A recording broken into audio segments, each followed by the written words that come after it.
Everyone honestly thought Tesla's Robotaxi dream was still many years away from being affordable. It now turns out they might have been completely wrong. Tesla's next-generation production line just exposed something that changes the entire conversation around Cybercab, and it genuinely all comes down to one single number: cost. Over 240 gold Cybercabs have now been spotted sitting in neat rows at Giga Texas, with reports suggesting that number could climb toward 1,000 as Tesla ramps up its next-generation manufacturing platform. Steering wheel-free units have also started showing up in California, a strong sign that Tesla is preparing this vehicle to eventually take over Robotaxi duty from the Model Y fleet fully soon. Here's why this matters so much. Tesla has confirmed it wants to start delivering the Cybercab to customers before the end of 2026, at a starting price under $30,000. Even if that timeline slips a little, hitting that price point would still be a massive achievement for the entire industry. At that cost, this car wouldn't just sell well to individual buyers, it would attract entire companies looking to build their own Robotaxi fleets and generate steady recurring income for years to come. That's the real story here. This isn't just a cheaper Model 3 with the steering wheel removed. It's a completely different vehicle, built from the ground up on Tesla's brand new, lower-cost platform, and that platform is exactly why the price can come down this far. Think about what a normal car actually needs.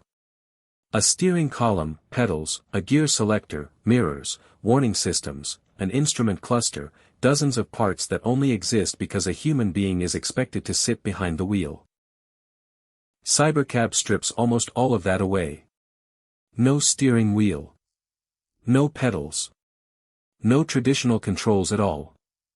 Removing that entire layer of hardware doesn't just simplify the cabin, it cuts wiring, structural supports, and potential failure points across the whole vehicle. Fewer parts mean a lighter car, and a lighter car is exactly what keeps the price down. The weight numbers back this up. According to specifications tied to the vehicle, Cybercab comes in at roughly 3,100 pounds, which is around 700 pounds lighter than a standard Model 3. That's a huge cut for an electric vehicle, and it directly reduces how much battery Tesla needs to install in the first place. Instead of oversized packs built for long road trips nobody's actually taking, Cybercab is expected to run on a battery around 48 kilowatt-hours, noticeably smaller than most long-range EVs on the market today. Yet thanks to the lightweight body and aerodynamic design, Tesla still expects a real-world range close to 290 to 300 miles, more than enough for a vehicle meant to shuttle passengers all day and recharge on a schedule, rather than chase maximum range for peace of mind. This is really the core difference between building a personal car and building a purpose-made Robotaxi. A private buyer wants the biggest possible range just in case. A Robotaxi doesn't need that emotional reassurance, it needs efficiency, because every kilowatt-hour saved turns directly into profit when a vehicle is running 12, 16, sometimes 20-plus hours a day instead of the 1 or 2 hours a typical personal car sees. And Tesla's efficiency numbers here are genuinely impressive. The company is targeting at least 6.1 miles per kilowatt-hour, with some test data pointing toward energy use as low as 165 watt-hours per mile under good conditions. If that holds up, Cybercab could end up nearly twice as efficient as a Model 3 or Model Y, and at scale, across hundreds of thousands of miles, that efficiency gap becomes real money for whoever operates the fleet. The cost-cutting doesn't stop at the battery or the missing controls either.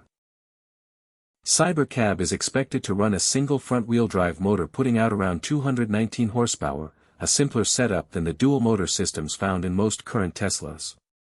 Fewer drivetrain components again means lower manufacturing cost, and it frees up more room in the back for cargo, with a payload capacity of around 617 pounds, enough for 2 passengers and their bags. Inside, there's a massive 21-inch touchscreen, the largest ever fitted to a Tesla, acting as the control center for the entire ride. Passengers can adjust the temperature, unlock the doors, control entertainment, or tell the car to pull over, all without a single physical button most vehicles would normally need. Even the paint process has been redesigned to save money. Tesla is using a reaction injection molding process for Cybercab's yellow body panels that bakes the color directly into the material, skipping the traditional paint shop entirely. That cuts processing time from several hours down to just a few minutes, reduces emissions across the supply chain by roughly 35% for those parts, and eliminates the harmful compounds a normal paint shop produces. Multiply that kind of saving across an entire production line building potentially 1,000 or more vehicles, and you start to see exactly how Tesla plans to hit that under $30,000 target. Of course, hardware is only half the equation. Tesla still has to prove its software can handle a car with absolutely no way for a human to take over. That's why the company has been running internal tests at Giga Texas, letting employees ride in Cybercabs across the factory campus, with one engineering lead reportedly logging around 50 rides in just a few days. It's a small number compared to daily taxi trips happening worldwide, but the significance isn't really the volume of rides, it's the fact that every single one of those rides happened inside a car specifically engineered to never need a human driver at all. Tesla is also working on personalizing the self-driving experience itself, with future versions expected to remember individual rider preferences, whether that's following distance, acceleration style, or route choice, so a passenger gets a familiar ride experience no matter which Cybercab they happen to step into. Then there's a part almost nobody's talking about, keeping a car in constant use clean and ready for the next passenger. Tesla is reportedly developing a robotic cleaning system with a tool-changing arm that can vacuum the cabin, grab trash, and even sort forgotten items into a lost and found, along with a microfiber module built specifically to clean the massive touchscreen and door handles without damage. There are also plans for automated wash stations that Cybercabs could drive into on their own, plus a patented UV sanitization system designed to disinfect the interior between rides. All of this exists for one reason, to keep the vehicle earning money instead of sitting idle for cleaning, which again ties straight back to keeping operating costs, and therefore the price to riders, as low as possible. So when you put it all together, the missing steering wheel, the smaller battery, the lighter body, the single motor, the paint-free panels, the self-cleaning system, none of it is random. Every piece of this vehicle was engineered around one single target: getting the cost down low enough to make a true mass-market robotaxi actually possible. If Tesla can pull this off at scale, we're not just looking at a new car, we're looking at a completely new business model for transportation itself. And that's exactly why this Cybercab cost story might turn out to be one of the biggest Tesla updates of the entire year. Environmental impact adds another layer to this cost story, and it's worth slowing down on for a moment. Tesla's own reporting suggests Cybercab's greenhouse gas emissions per mile could end up as little as 1/8 of what a conventional gasoline-powered vehicle produces. Electric vehicles still carry some indirect emissions tied to how electricity is generated, but that number keeps shrinking every year as power grids lean more heavily on solar and wind. On top of that, Tesla's 2025 impact report claims that full self-driving operates roughly 5% more efficiently than the average human driver, which sounds small on paper but adds up fast once you're talking about a fleet running around the clock.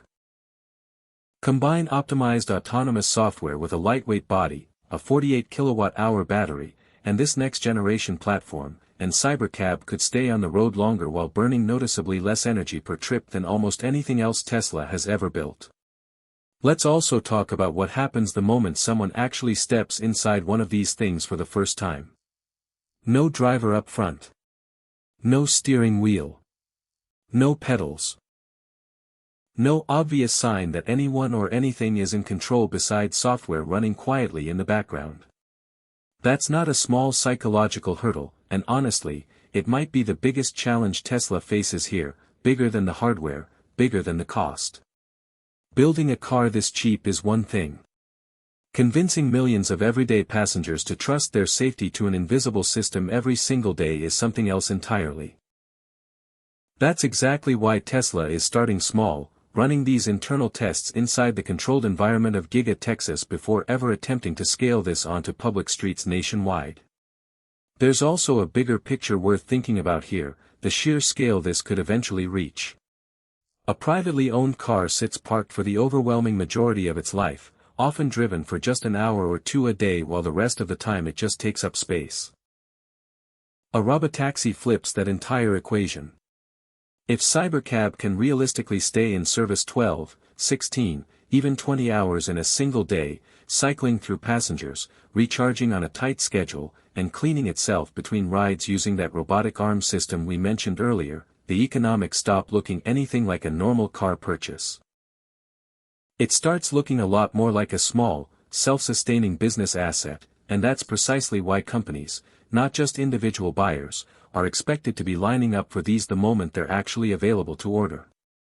Quick reminder before we wrap up, if you're enjoying this kind of Tesla breakdown, drop a like and make sure you're subscribed.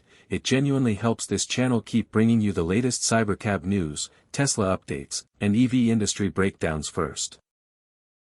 One more thing worth mentioning before we close this out is how Tesla is planning to handle the software side of personalization at scale.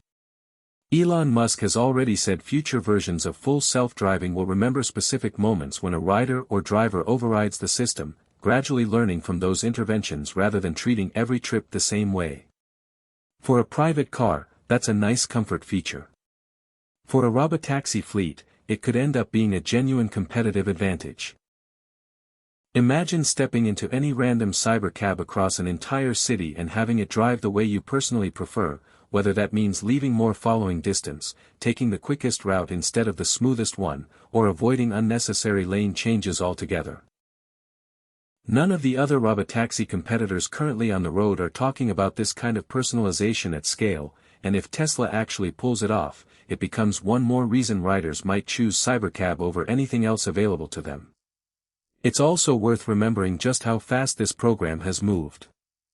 A little over a year ago, Cybercab was still mostly renderings and staged demonstrations, the kind of reveal event people love to be skeptical about.